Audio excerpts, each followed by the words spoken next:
My family laughed when I quit my stable job to start a company. My father called it the dumbest decision I had ever made. My younger brother recorded the conversation and sent it to friends because he thought it was hilarious. My mother begged me to reconsider before I ruined my life. 5 years later, the same people were sitting in a lawyer's office demanding half of my company. What they didn't know was that I had spent years preparing for that exact moment. My name is Daniel Parker. 5 years ago, I worked as a project manager at a large construction firm. The pay was decent, the benefits were good, and everyone expected me to stay there forever. The problem was that I hated it. Every day felt exactly the same. Meanwhile, I had an idea for a software company that could help contractors manage projects more efficiently. The more I thought about it, the harder it became to ignore. For nearly a year, I worked on the idea after hours. I'd come home from work, eat dinner, and spend the rest of the night building prototypes. Most people didn't even know what I was doing. The only person I told was my younger brother, Ryan. Instead of supporting me, he immediately started making jokes. According to him, I was trying to become the next billionaire from my apartment. Eventually, I saved enough money to take the risk. I wasn't rich. I had enough savings to survive about a year if I was careful. When I told my family I was quitting my job, the reaction was even worse than I expected. My father laughed. My mother cried. Ryan looked like Christmas had arrived early. They all thought they were watching the biggest mistake of my life. That weekend, my parents invited several relatives for dinner. I quickly realized why. They wanted everyone to talk me out of starting the company. One by one, family members explained why businesses fail, why entrepreneurs go bankrupt, why I should stay where I was. Ryan spent the entire evening making sarcastic comments. By the end of the night, I felt like I was on trial. Despite the pressure, I quit my job the following Monday. Walking out of the office was terrifying. For the first time in my life, I had no guaranteed paycheck, no backup plan, no safety net. It was just me, a laptop, and an idea. That first month was one of the most stressful periods of my life. Every expense felt dangerous. Every setback felt personal. The first 6 months were brutal. I spent most days alone in my apartment trying to build a product people would actually pay for.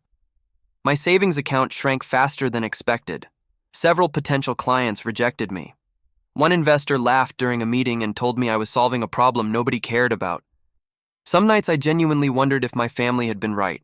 Whenever I visited my parents, things got worse. Ryan constantly asked how much money I had left. My father treated every conversation like an opportunity to remind me that I could still get my old job back. Even relatives started asking uncomfortable questions. Nobody wanted to hear about progress. They only wanted to know when I was finally going to admit I had failed. A year later, my savings were almost gone. I sold my car to keep the company alive. I stopped eating at restaurants. I canceled vacations. Some months were so tight that I counted every dollar before buying groceries. Meanwhile, Ryan continued telling everyone I would be bankrupt before the end of the year. According to him, failure wasn't a possibility. It was a certainty. Then something unexpected happened. A small construction company agreed to try my software. They weren't a major client, but they were willing to pay. More importantly, they actually liked the product. Within a few months, they referred another company, then another. For the first time, I wasn't surviving on hope alone. I finally had proof that the business could work. The growth was slow at first. Nobody became rich overnight. But every month looked slightly better than the month before. New clients arrived. Revenue increased. The product improved. For the first time since quitting my job, I felt optimistic. When I shared the news with my family, their reaction was surprisingly cold. It was almost as if they were disappointed I hadn't failed yet. 2 years after launching the company, I hired my first employee. It wasn't a huge milestone compared to what came later, but it felt incredible. For years, people had treated the business like a fantasy. Now it was becoming real. Around that time, Ryan suddenly became interested in what I was doing. He started asking detailed questions about revenue, clients, and future plans. At first, I thought he was simply curious. Then the questions became more frequent. Ryan wanted to know how ownership worked. He wanted to know who had invested money. He wanted to know whether family members could join later. Something about the conversation felt strange. This was the same person who had spent years mocking the company. Why was he suddenly acting interested? A few months later, I purchased a new truck. It wasn't extravagant, but it was the first major thing I'd bought since starting the company. Ryan saw it parked outside my apartment and immediately started asking questions. By the end of the week, several relatives somehow knew exactly how much the truck cost. That's when I realized Ryan had been talking about my finances behind my back. By the beginning of the 5th year, everything changed. Revenue exploded. Several large clients signed contracts within months of each other. The company grew faster than I had ever imagined. For the first time, people stopped laughing. Suddenly, relatives who hadn't called in years wanted to reconnect. And Ryan? Ryan started telling everyone he had been supporting the business from the very beginning. The first time I heard Ryan claim he had supported the company from the beginning, I honestly thought it was a joke. Then a cousin repeated the story to me at a family barbecue. According to Ryan, he had been advising me for years and helping me make important business decisions. I almost laughed. The only advice Ryan had ever given me was to quit before I lost all my money. Things became even stranger over the next few months. Every family gathering turned into a discussion about my company. Relatives who had ignored me for years suddenly wanted updates. They asked about revenue, clients, expansion plans, and future goals. Ryan usually answered before I could. Listening to him describe my business felt like listening to someone talk about a company he secretly owned. One evening, my mother invited me to dinner. At first, everything seemed normal. Then she casually mentioned how proud she was that both of her sons had built such a successful company together. I nearly dropped my fork. When I asked what she meant, she looked confused. Apparently, Ryan had been telling family members that he played a major role in building the business. I corrected her immediately. Ryan had never worked for the company. He had never invested money. He had never helped develop the product. My mother looked uncomfortable and changed the subject. That reaction bothered me more than the lie itself. It felt like she already knew the truth but preferred Ryan's version of events. A few weeks later, Ryan approached me with a proposal. He wanted a job at the company. According to him, he was tired of bouncing between jobs and wanted something stable. Against my better judgment, I considered it. Part of me hoped working together might finally improve our relationship. Looking back, that was probably the biggest mistake I made. After discussing it with my management team, I offered Ryan an entry-level position. The salary was fair, the benefits were good, and there was room for growth. Ryan looked offended the moment he heard the offer. He said someone with his experience deserved management. I reminded him that he had never worked in software. The conversation ended badly. For several weeks, Ryan complained to anyone who would listen. According to him, I was disrespecting family. He told relatives I was treating strangers better than my own brother. Some people actually agreed with him. Others quietly reminded him that demanding a management position without experience was ridiculous. Eventually, Ryan accepted the job anyway. For the first month, things went surprisingly well. He arrived on time, completed assignments, and stayed out of trouble. I started thinking maybe I had judged him too harshly. Several employees even told me he seemed motivated.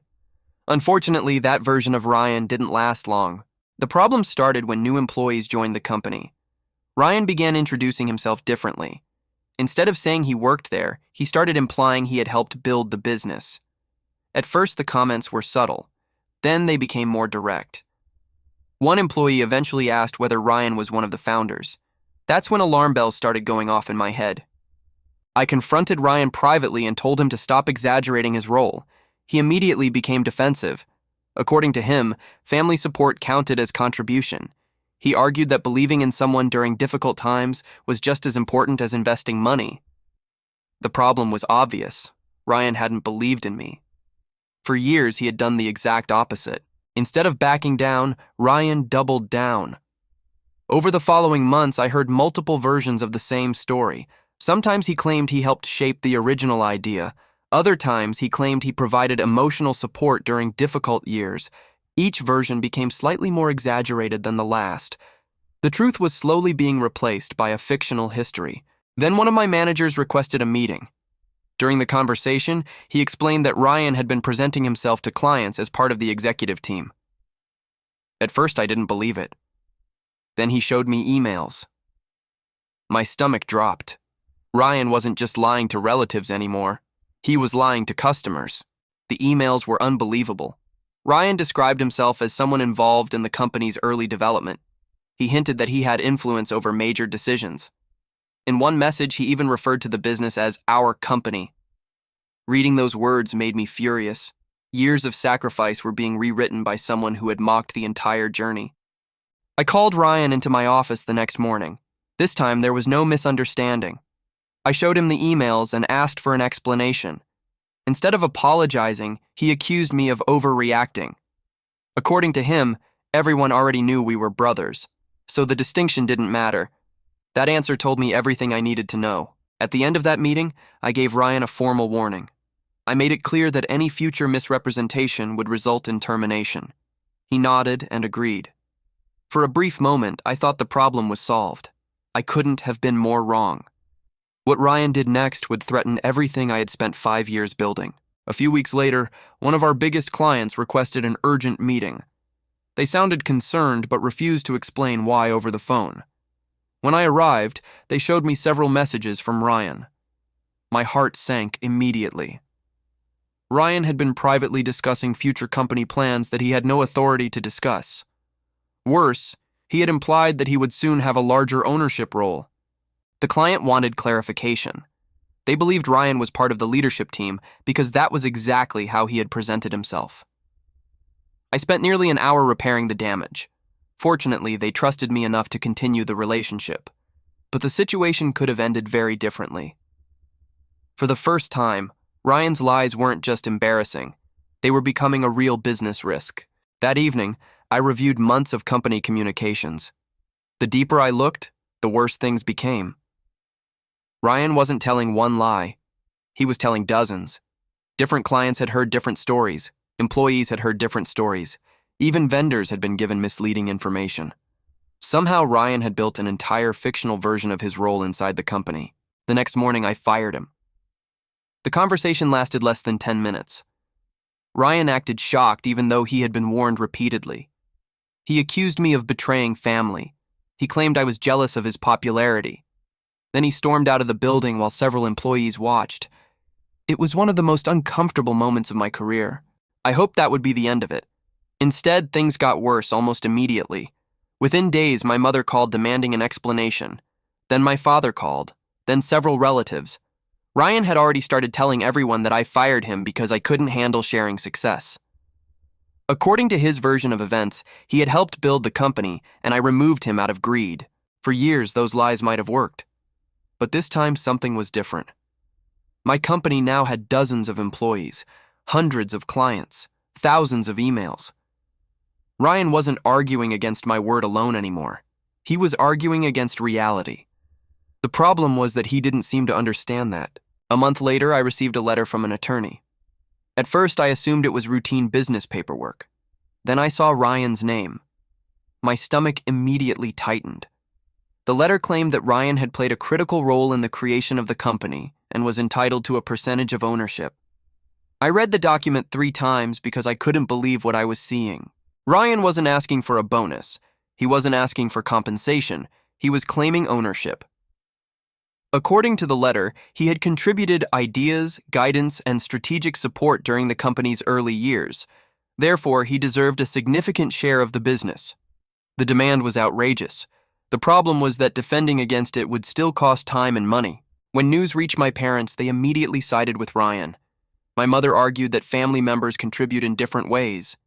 My father insisted Ryan deserved recognition. Neither of them could provide a single example of meaningful work Ryan had actually done. Their argument wasn't based on facts. It was based on loyalty. My attorney wasn't worried. The company records were clear. Every early document had my name. Every expense came from my accounts. Every contract, prototype, and business plan was connected directly to me. Legally, Ryan's case looked weak. But weak cases can still create problems if someone is determined enough. Then we discovered something unexpected. Ryan wasn't acting alone. During the legal review, my attorney found evidence that Ryan had been showing people documents he claimed proved his involvement. The problem was that none of us had ever seen those documents before. That raised a much bigger question. Where exactly had they come from? Several weeks later, we got our answer. The documents were fake, not slightly misleading. completely fabricated. Dates didn't match. Signatures didn't match. Some of the information referenced company events that hadn't even happened yet at the time the documents were supposedly created. Whoever made them had done a terrible job. When confronted with the evidence, Ryan changed his story again. First, he claimed the documents came from old records. Then he blamed someone else. Then he insisted there had been a misunderstanding.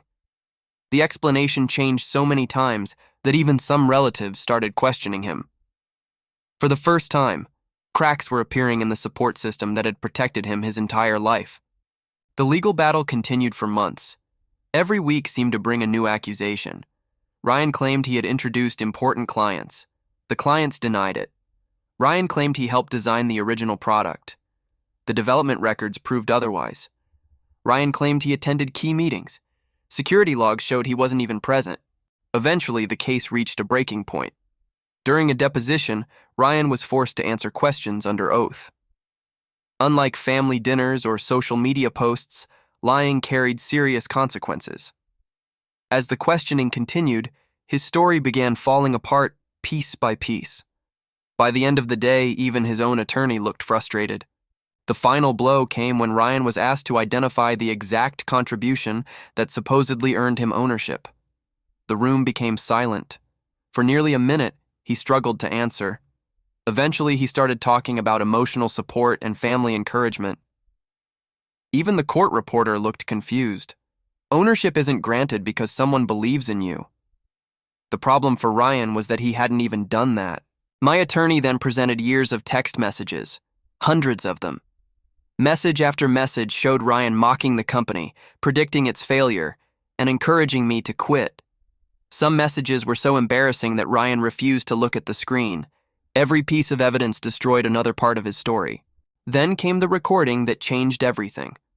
5 years earlier, Ryan had recorded himself making fun of my decision to quit my job. He originally shared the video with friends because he thought my future failure would be funny. Somehow the video had survived. Now it was being played in a legal proceeding. The irony was unbelievable. The video showed Ryan laughing while I explained my business plans. At one point, he looked directly into the camera and said, "In 6 months, he'll be begging for his old job back." The recording lasted only a few minutes, but it completely destroyed his claim that he had supported the company from the beginning. For the first time since the lawsuit began, my parents looked genuinely uncomfortable. They had spent years defending Ryan, but even they couldn't explain away video evidence. My mother avoided eye contact. My father stared at the table. The reality they had ignored for years was finally impossible to deny. A week later, Ryan's attorney requested settlement discussions. That surprised everyone. Just months earlier, Ryan had been acting like victory was guaranteed. Now he wanted a way out. The reason became obvious. Continuing the case meant exposing even more lies, and each new lie made his position weaker. The proposed settlement was ridiculous. Ryan wanted money in exchange for dropping his claim. It was essentially an attempt to get paid for a lawsuit he had invented. I rejected the offer immediately. My attorney agreed. At that point, the goal wasn't just winning. The goal was making sure nobody could question ownership again. As the case dragged on, former friends started distancing themselves from Ryan. Several people admitted they had invested money into business ideas he never followed through on. Others revealed that he had exaggerated his role in different projects for years. A pattern was beginning to emerge, and it wasn't flattering. Then another problem surfaced. One of Ryan's former friends provided messages showing that Ryan had been planning the ownership claim long before he joined the company. According to the messages, he believed that if the business became successful enough, family pressure would eventually force me to share it. Reading those messages was disturbing. This wasn't a spontaneous mistake. It wasn't a misunderstanding. Ryan had spent years convincing himself that my success would eventually belong to him. The lawsuit wasn't a desperate decision. It was the final step in a plan that had been growing inside his head for a long time. When the messages became part of the case, Ryan's credibility collapsed. Even relatives who had supported him began changing sides. They weren't defending him anymore. They were defending their own decisions to believe him. The more evidence appeared, the harder that became. A few weeks later, the judge dismissed the ownership claim entirely. The ruling was devastating for Ryan. The court found no evidence that he had contributed to the creation or growth of the company. Years of accusations disappeared in a matter of minutes. Legally speaking, the issue was over. I expected relief. Instead, I mostly felt tired. The lawsuit had consumed almost a year of my life. Money had been spent, relationships had been damaged, employees had worried about the future, all because one person couldn't accept that success belonged to someone else. The real shock came afterward. Because of the fake documents and false claims, Ryan started facing consequences outside the lawsuit. Several professional opportunities disappeared. People who had once trusted him no longer wanted anything to do with him.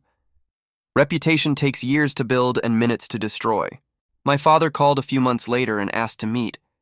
When we sat down together, he looked older than I remembered.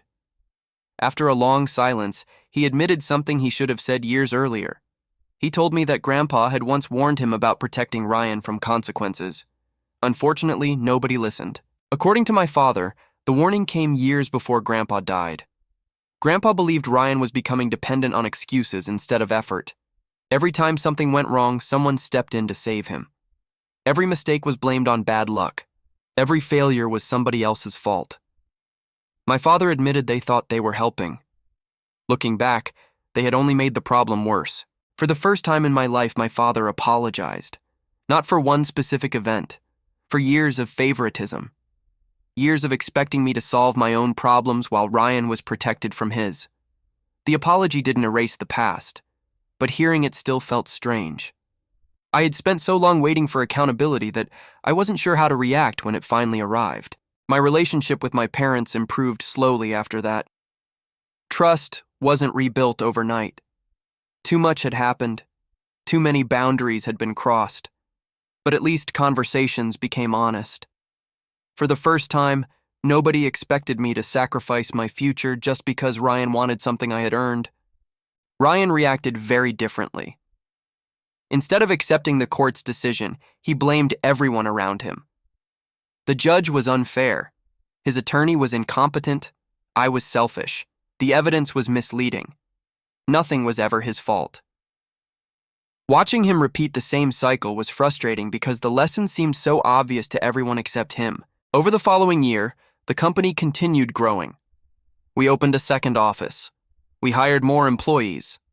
New clients arrived every month. Ironically, the lawsuit ended up strengthening the business. The situation forced us to improve documentation, tighten internal procedures, and become more organized than ever before. One afternoon, I received a message from a former employee who had worked with Ryan. He thanked me for standing my ground. According to him, Ryan had spent years taking credit for work done by other people. The company lawsuit wasn't unusual behavior. It was simply the largest example of a pattern that had existed for a long time. That message stayed with me because it helped me understand something important. The lawsuit was never really about money. Ryan didn't need ownership to survive. What he wanted was recognition without effort. He wanted the rewards of success without experiencing the years of uncertainty, failure, sacrifice, and risk that came before it. A few months later, I found the old notebook I had used during the company's first year. The pages were filled with budgets, ideas, rejected plans, and reminders from a period when failure seemed possible every day. Looking through it reminded me how lonely those years had been. Nobody wanted to be associated with the company until success became visible. I kept thinking about the people who laughed when I started. Some eventually apologized. Others pretended they had always believed in me. The truth didn't really matter anymore. Success had taught me something valuable. The people who support you during difficult times reveal their character. The people who appear after success reveal their intentions. Today, the company is stronger than ever. Sometimes I still think about the day my family laughed when I quit my job. Back then, they saw risk, failure, and embarrassment. I saw possibility. 5 years later, they wanted ownership of something they never helped build. In the end, the court didn't decide who owned the company. The answer had been obvious from the beginning. Ownership belonged to the person who stayed when everyone else walked away.